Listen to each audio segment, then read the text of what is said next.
Have you ever wondered why, even though you know what to do, you won't do it? You have studied, you have accrued all this knowledge, you've listened to so many podcasts, you've read so many books, you know what to do, and yet you won't take action. Why is that? In this video, I want to talk to you about why this happens and the likely deeper reason that you probably haven't thought about why this occurs. Here's the thing. This is not a knowledge gap.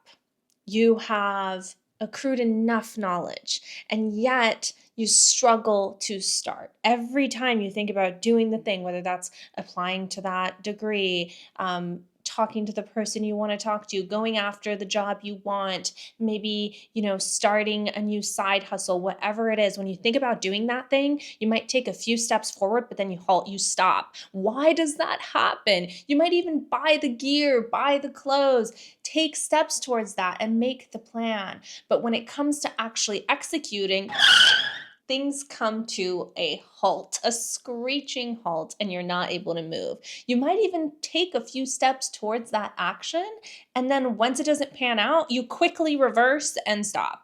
So let's pause. Let's pause so we figure out what's going on here.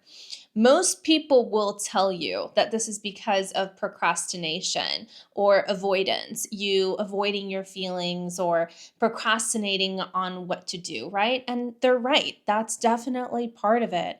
But once you've figured out how you feel and you've worked through your emotions, or you work through the procrastination, sometimes you're still not taking action on the thing that it is that you want to do.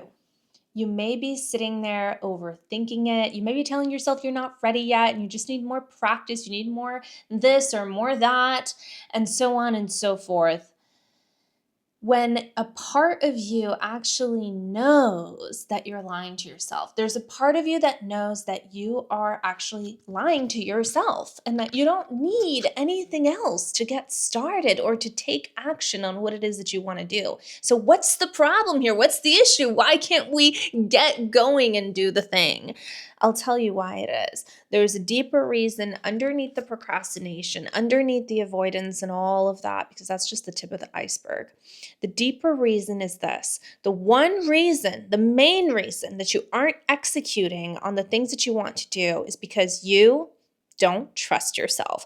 You don't have trust. You lack trust. Trust in what? It's multifold. You don't trust yourself, and that's why you think you're not ready to get started. You don't trust others, and that's why you think they won't support you, and so on and so forth. You don't feel like you'll be well received. And number 3, you don't trust in the whole. You don't trust in the process of getting there. You don't trust in the journey. You feel like you're going to fail, right? You feel like it's not going to work out, or maybe you feel like it's not going to fail and you're going to be successful and you're fearful of that.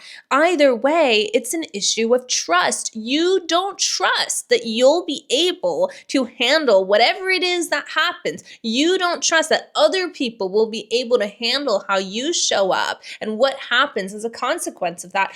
And you don't feel like the whole, the journey, the world will be able to handle what it is that you want to do if you take action on that thing. So you keep stopping, you keep playing it safe, and you still feel horrible at the end of the day because you know that you're not taking action on the thing that you want to do the most, the thing that wants to take you out of your old habits, out of your comfort zone. You're not taking action. So how do we fix this?